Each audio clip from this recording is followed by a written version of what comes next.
I hope this conversation finds you well. Today at the TDC, we're about to delve in a very interesting concept of social media and how social media particularly influences our value system. I'm joined with Stephanie today, and we'll be having a conversation on social media and the value systems of the current generation. Yes. So Stephanie, kick us off. So I feel like for us, it's essential for us to define exactly where we're coming from.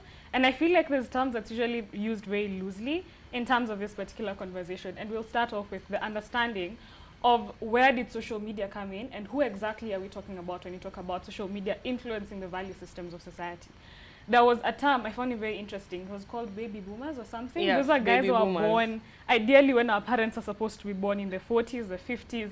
Our parents are 40 plus. And then we transitioned into a phase where we had the Gen Ys, Generation Ys. Which Your millennials, your millennials, the you and me's of today.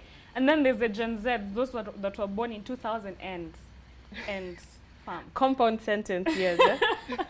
Anyway, yeah. So ideally, we're looking at how there has been a transition in the systems of value systems, rather, from the past. In fact, I feel like it's not even a transition, it's a break. If we contrast what we saw with our parents and what we're seeing now, you can see there's a very big disconnect, and that disconnect is heavily influenced by social media.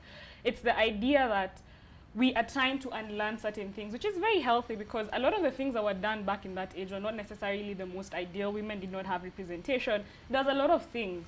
To echo, I wouldn't also just say necessarily that social media only affects millennials. Because if you think about it, we have some of our parents who are addicted to social media.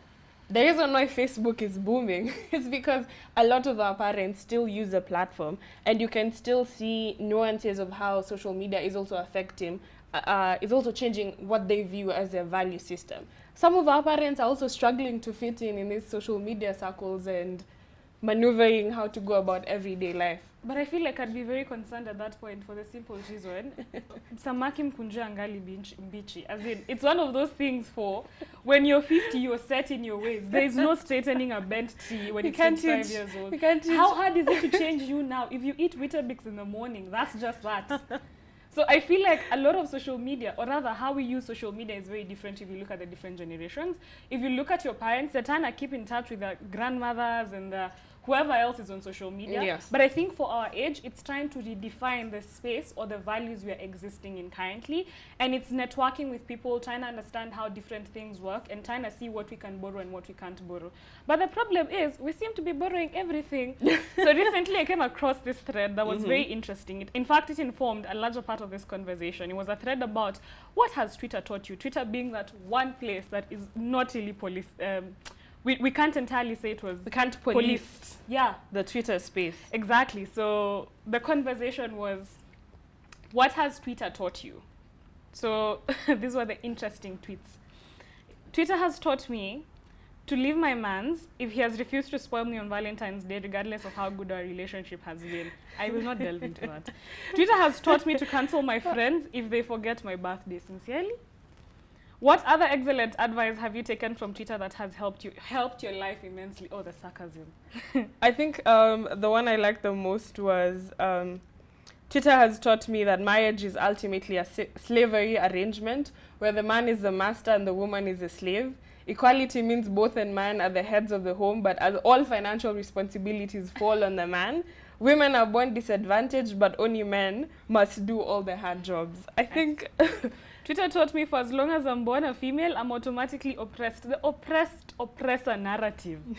An unfortunate and a victim. Again, the victim mentality. Males, on the other hand, are oppressors and abusers who enjoy special privileges from various ministries dedicated to men-only affairs in the patriarchal society. For me, this one was the winner. Twitter taught me that all my toxic traits are not my fault, and that I should blame it on my zodiac sign. For me, my highlight was, I forgot. I learned to change it for my father. If he dumps and clean dishes in the sink, it was very useful. Hard at first, but got easier later on. Okay, go ahead. I think for me, what these tweets show me is a lot of how we have perceived the world, or a lot of how we're trying to change or transition into a certain space. That is a very funny space. We live in the age where truth is very subjective. It's very relative. Very relative, based on, again, what is a value system. And ideally, we can never have a uniform value system. It is bound to be subjective, but in the recent years, it's veering off to the extremities, that is. I think my question becomes, do we still live in a society? In a society, do we still owe each other certain things? Do we still owe each other certain responsibilities and obligations towards each other? What is the extent of the responsibilities and obligations? In my honest opinion, I genuinely believe your freedom to swing your arms ends where my nose begins. You can't be in my space because you're practicing your ideal living standard. You get? I think for me, when I look at all these things, I feel like there's quite a number of things that we need to discuss in terms of, we are trying to transition into a space, but what kind of space is this? And I think one of the things I've mentioned is, for example, the victim mentality. That is one of the things that we have milked for all it's worth. For all it's worth, and we probably will get cancelled, which is something we'll talk about. The cancel culture. The cancel culture. Because women are the biggest perpetrators of victim mentality.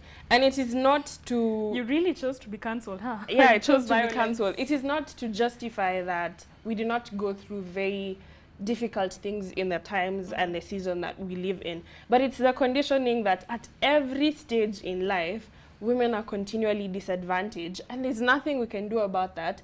But the men, since they're advantaged, get to do all the hard stuff, which I think is not true. To some extent. To some extent, it applies, because if we to look at marginalization effects, if we're to look at the work setup, still women are the least enrolled in the work setup. If we to look at the gender pay gap, if we're to look at representation in active politics, but again, if we continue perpetrating the victim mentality, when do we separate ourselves to being qualified and to being given positions because we are victimized? I feel like for me, it's one of those things that I understand where the victim mentality came from. It was one thing for us to have to acknowledge that women have been victims of circumstances time and again. But I feel like the narrative is supposed to change. It's not supposed to remain static. Yes. Because the narrative that was there when we started looking for women liberation back in the 90s, back in the 50s, whatever time that whole movement began, should not be the same narrative we are carrying around today. And while I understand women are still not in the place they want to be, you're not where you were 50 years ago. Yes. So the idea that we have been forever oppressed and there's no redemption for us and we're going to sit around and Of course, cry. we do acknowledge that there are still extreme cases where women are still the least represented and considered in society. Definitely. But if we are to genuinely look at the transition from the early 50s to late 20s, we see like an emergence of women that are actually seeping into corporate space, into positions of leadership, and continually that serves as a reminder that we can change this narrative. Yeah. We don't have to stick to the victim mentality to give us seats or to give us positions. I think I'd throw a spanner in the works and ask, are we sticking to that mentality because it's what has been working for us? Are we looking for those sympathy votes? Are we looking for sympathy seats? Yeah, I see very many people when they apply for scholarships or positions, we add in the things, ideally I'm from Africa and I'm very poor and we don't have roads. I chase cows for breakfast. I live on the tree. I walk 10 kilometers a every day. Why? And I feel like that feeds into the idea of the victim mentality outside of just women, life in its entirety. Look at how kids nowadays, or rather look at how us millennials approach things like relationships. I am broken and I have cheated on 25 women and slept with 500 others because my father did not tell me I love you when I was 5 years old. I feel like as an adult, if that is your argument, you should not be in a relationship in the first place. If we are to narrow it down. Ideally, what I'd call a wrong number. You're because it's the intrinsic victim mentality that we've been brought up to, where we don't want to own up to our mistakes. We don't also want to step up and shape the future and the lives that we want to consider. Just another one before we get fully cancelled. Cancel culture. Yeah. And cancel culture is predominantly used by, I would say, the West, and slowly seeping into the African setup, yes, where we condition ourselves to believe that as long as someone has done something wrong, or a company or an entity has done something wrong once, we are not going to buy their goods anymore. Alternatively, if they have released statements or they have talked or conducted themselves in a certain way that is not entirely aligned with how we like things, we are done with you. But the reality of things is cancel culture does not work. It's such a Twitter facade. People will not stop buying things from Victoria's Secrets because women are underrepresented in that brand of clothing. That's a lie. People will still buy clothes from their brand. I feel like for me, I'd look at cancel culture as, are we bullying people in the name of cancel culture? Because what I see, and this is a very controversial statement, is we are trying to release the things that are inside us, the intrinsic bad behaviors inside us through certain things. For example, you will not walk naked on the streets of Nairobi because you know for a fact you will be stoned to death, but you want to silhouette. We move regardless. The point is, I feel like this is where we were doing bullying, online bullying, but then now we don't necessarily have that space. You won't come and bash someone and tell them, no, I don't like you because you're fat. No. Ideally, we'll wait for them to make one mistake, and then we're going to say we're canceling them, because that's how bullying works. It's to incite people against someone and ensure that nobody wants to subscribe to their ideals, whether or not they were right or wrong. But then comes the question of, where is the room to learn? In this day and age where we're dealing with racial matters, we're dealing with inclusivity, we're dealing with representation, there are very many, like, society is not one woven fabric that has a one-set story. There are very many things that ought to be put to consideration. And sometimes brands fail, sometimes identities fail, sometimes it's on the extreme cases, sometimes it's an honest mistake, but we want to cancel people for that one thing they did that one time, or that one mistake they did 10 years ago, so they will not host any other event because they said something against a particular group. And it begs the question, as a society, have we glorified cancel culture that we do not give people the privilege of coming back into society? How do we re-enter them to a system where you're allowed to make mistakes and learn from them? I feel like for me, it's the idea of, there's things that even for me personally, I would write you off if you did certain things. I think recently there was a tweet about a woman who got a very senior job in a production company, and it was someone who, when 10 years ago or something, flew to South Africa and said how she can't get AIDS because she's white. That is deep-seated racism. That is not something. That is something we cannot fail to. Can you show me your therapy papers? Or me, I will dead ass cancel you. The point is, there's things that we can cancel, but there's mistakes that people need to acknowledge are human.